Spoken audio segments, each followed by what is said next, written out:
Head over to miniaturemarket.com where they have thousands of board games at discounted prices like Maglev Metro.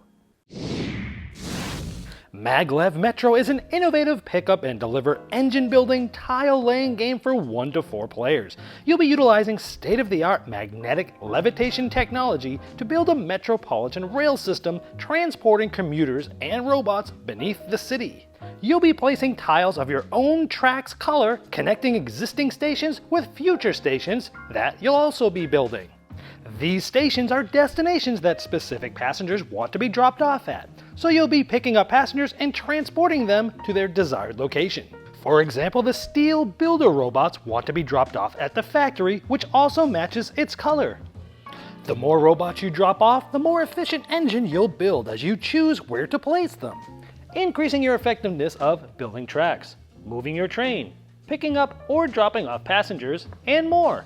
The delivered robots not only help you build your engine, they also help you unlock the ability to build stations for commuter passengers and deliver them, like the pink professionals being delivered to the office.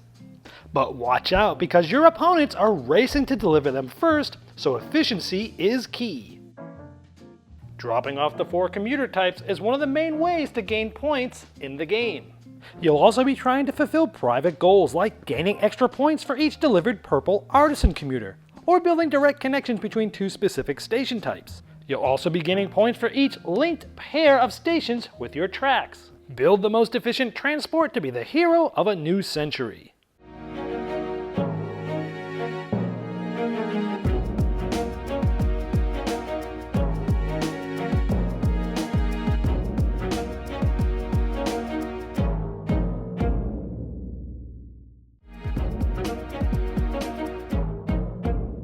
Hello my friends, it's the Game Boy Geek here. Maglev Metro has great components, metal trains, huge tiles, it looks great on the table. This is an interesting twist of mixing engine building with pick up and deliver, where some of the passengers build your engine and other ones you gotta unlock to score them. You're constantly adjusting your engine throughout the game, which is the best part. You can literally pick apart your engine and redo it to the strategy that you have at that point of the game.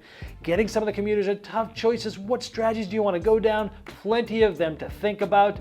The transparent tiles adds a really cool way of having multiple players go on the same tile at the same time. High player interaction of fighting over different passengers, and strategies will change each game because of the board state and what the other players are doing. The scoring cards are really cool, multiple things, but you got to be able to unlock multiples of them. Overall, this was a fresh take on engine building and pick up and deliver and putting them together. Some minor nitpicks, the copper and gold pieces could have been differently, and I would have liked to see like maybe a quick start variant of it. But other than that, this is a very fun game, and it has a lot of different unique twists than what I'm used to seeing, and that's Maglev Metro.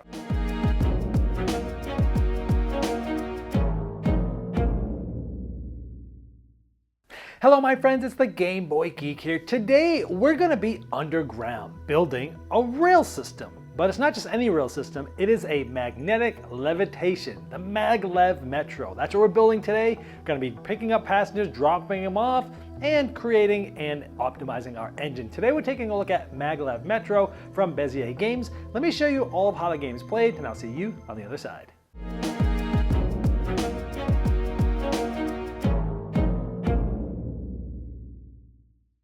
Here we have the Manhattan board set up for 4 players. You're trying to have the most points at the end of the game, and there's many ways to score, so let's show you what you're trying to do throughout the game. Mainly over the game, you're going to be building tracks that your trains, these cool metal trains, will be going on. You'll be going to different spots and building stations, and then picking up passengers and dropping them off where they want to go. Each player gets their own player board. Over the course of the game, you're going to be, again, dropping off passengers and putting them on your board to help you run your engine and have stronger actions throughout the game. But you're also going to be picking up and dropping off different types of commuters, which are different colored meeples here. And they're going to give you different points depending on however many you put here towards the end of the game. That's one of the ways to score, is to deliver them to where they want to go. For example, the pink professionals want to go to the office. The lilac salespeople want to go to the store. The diplomats want to go to the embassy, and the purple artisans want to go to the studio, for example. And again, these are going to allow you to score points and things like that, but these don't actually start, on the board or in the game. You're going to have to sort of unlock abilities to be able to place and build those types and bring those out. So one of the things you can do is build tracks on your turn. Now you're building out from the beginning, which is the hub here, and then you're always building your lines either off the hub or off the end of your line. So I'm going to build these tracks here. Now this comes with these really cool transparent tiles, and I'll show you a little bit later of why they're so cool. Now you get 2 actions, and we're doing action number 1, and by default you get to lay 1 track here, but through a setup procedure we have a robot here, and this is giving us 2. So for each single track action we get to place 2 types of tracks out there, so we just did. Now 1 point of track is anywhere on land, but if you build over water, it actually costs 2 points of actions to build a track there. Now for our second action, let's say we want to build a station. At the beginning of the game, only the ones that hold robots, the factory, warehouse, or lab, are available. Remember, these other ones get unlocked a little later. So let's say we want to build this factory. So because we have a line built out here, we can build that factory. Now it does come with 1 robot here. This is going to go on my board. I'll show you this in a moment. But this is going to go in this spot here onto Wall Street, and these robots are going to go on there. So they're now sitting here, and they're going to want to be picked up and delivered, and they're going to want to be delivered to the color of tile that they are, gold or copper, for those different robots, which means this is one of the spots that the silver robots want to be delivered to. But as you can see here in the Manhattan version, there's a hub, and robots of any color, silver, gold, or copper, can also be delivered to the hub. So maybe I place that robot here. You always put it on the left. Now what this means is that I'm just starting to build my engine for picking up passengers. For 1 action we can pick up 1, but when I place this, now we can pick up 2. However, you'll notice some of the spots are wild, like this. Any color robot could go here. Just like the first spot of each of these is wild. But after this, I'm going to have to place copper robots if I want to make, keep my pickup more. So I have 2 for track, 2 for capacity, and 2 for pickup, which means on my next turn, I'll be able to go over there and pick up both of them, because I can now pick up 2 for 1 action, and I can also hold 2, because your capacity, you can only hold up to what your capacity is at once on your train. Now let's say it came back to us on our turn again, and we're going to move from 1 station to the next station. It's going to be 1 action point, for example. And again, moving, we can move 1 station, but we could build this up and move up to 4 stations away for an action if that's the engine we want to build. And for our second action, we're going to pick up. Remember, we can pick up 2, and our capacity is 2, so we're good. Now that would be the end of our turn. Now next turn, we could either continue to build this way and go around, or if it's at the end and we want to move again, it'll basically turn around and 1 movement will take us here, which will allow us to drop these off to the hub, and we get to add these to our board. Now keep in mind, our drop off is only at a level of 1, so we would have had to use actually 2 actions to drop both of those off, 1 for each.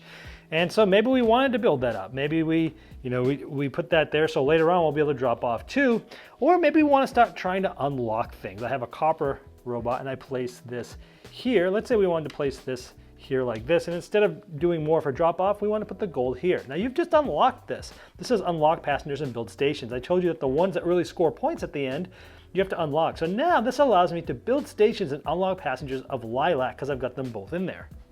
So let's say in a future turn now, I'm building out here, and I want to build the lilac because I have that unlocked. Now, when you get this, all the 1 person on there is actually going to go on your board, but the ones that are here will then go here. Now look at this. This silver one is here, and now I could pick them up from here and just drop them off right here. I don't have to go all the way to the hub because the silver robot wants to get pushed to the silver. But now that we have basically unlocked the lilac, you'll then be seeding all of the lilac salespeople into the bag, because as stations are refilled, which I'll show you in a minute, they come from this bag, and so now these are going to start coming out. And once you start unlocking these commuters, not the robots, you've got plenty of choices. It's like, okay, if I put a lilac here, it's going to be worth a point at the end. If I fill up this entire column with them, each of them is going to be another point. So that'd be a whole 3 more. Or maybe I want to start unlocking this, because this is lilac. If I get this whole row, I get an extra action on my turn. Instead of having just 2 actions, I have 3. Or maybe I want to start using this to unlock.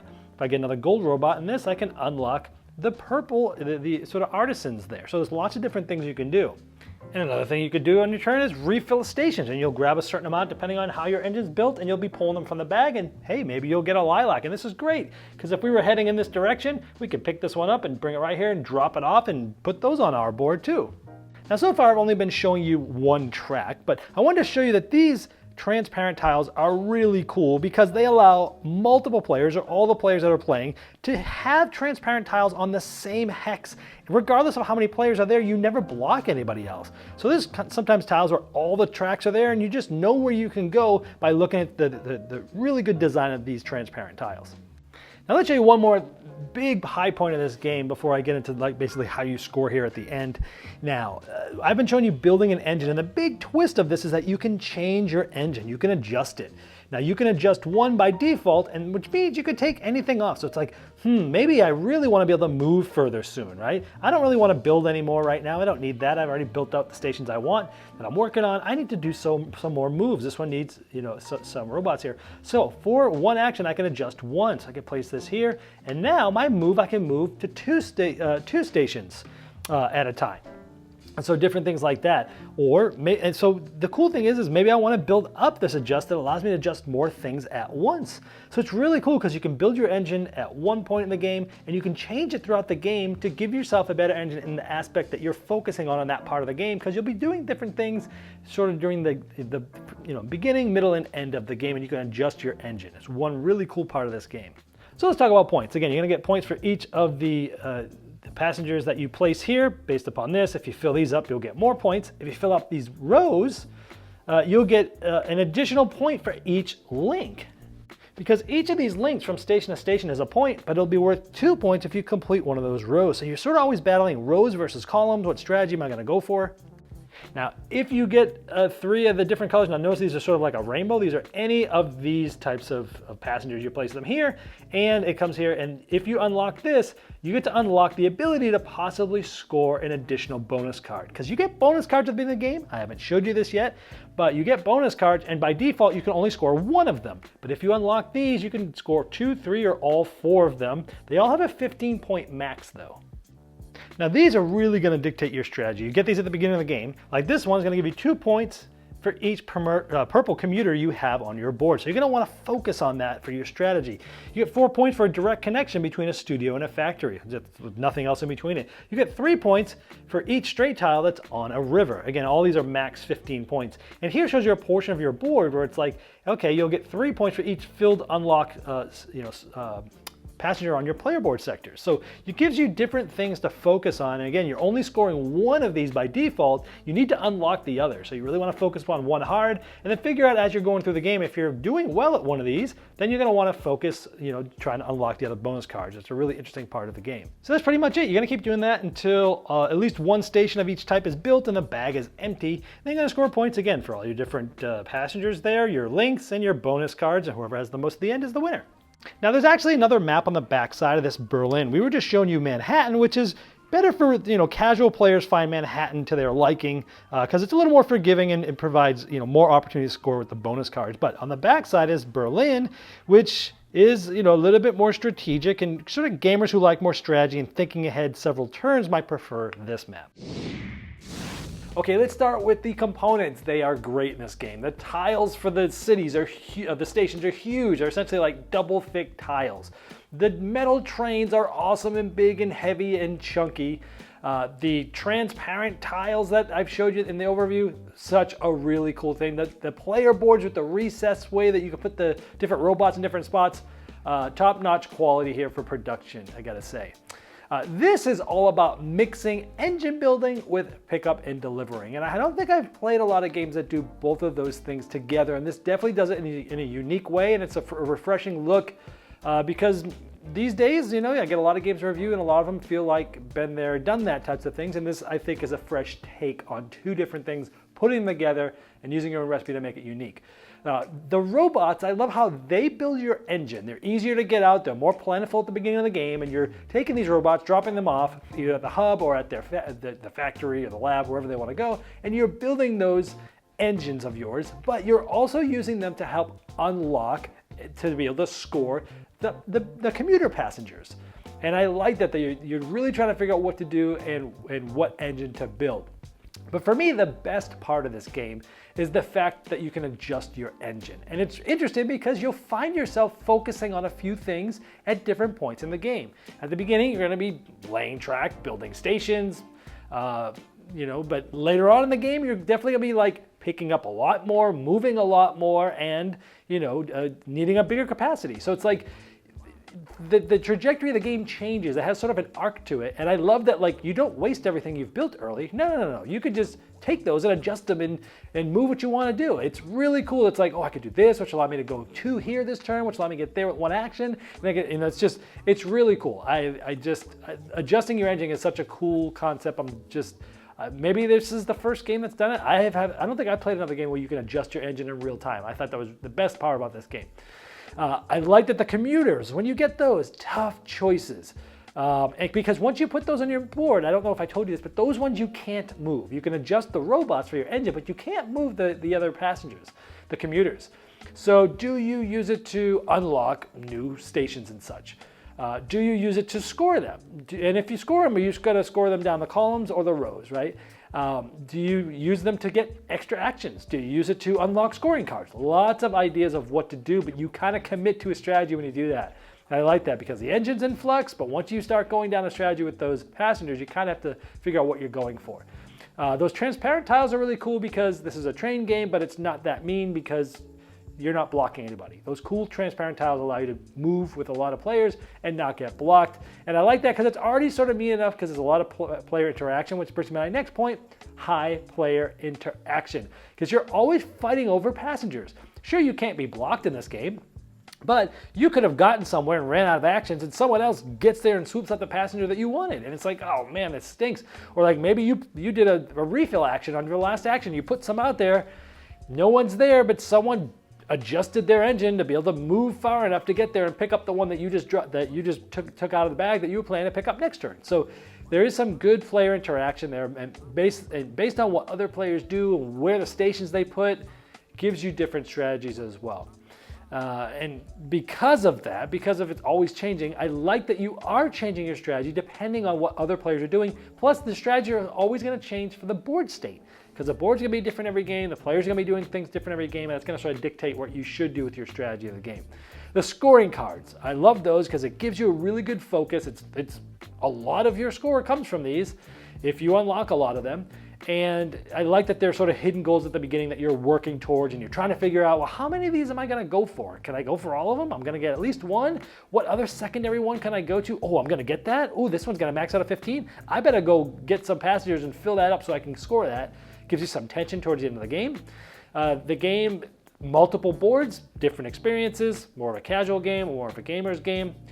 So overall, I enjoyed this game. It was different and fresh. On the negative side of things, let's see, no game's perfect. So this one, the copper and the gold robots, they're definitely different, but if you just look at one of them without looking at anything else, it's kind of tough to tell if it's copper or gold. If it's next to another piece, you can tell. If it's next to like one of the actual pieces itself, gold or copper, you can definitely tell. But I often found myself looking at a single robot and having to look at the board somewhere else and go, okay, that's copper, or okay, it's gold.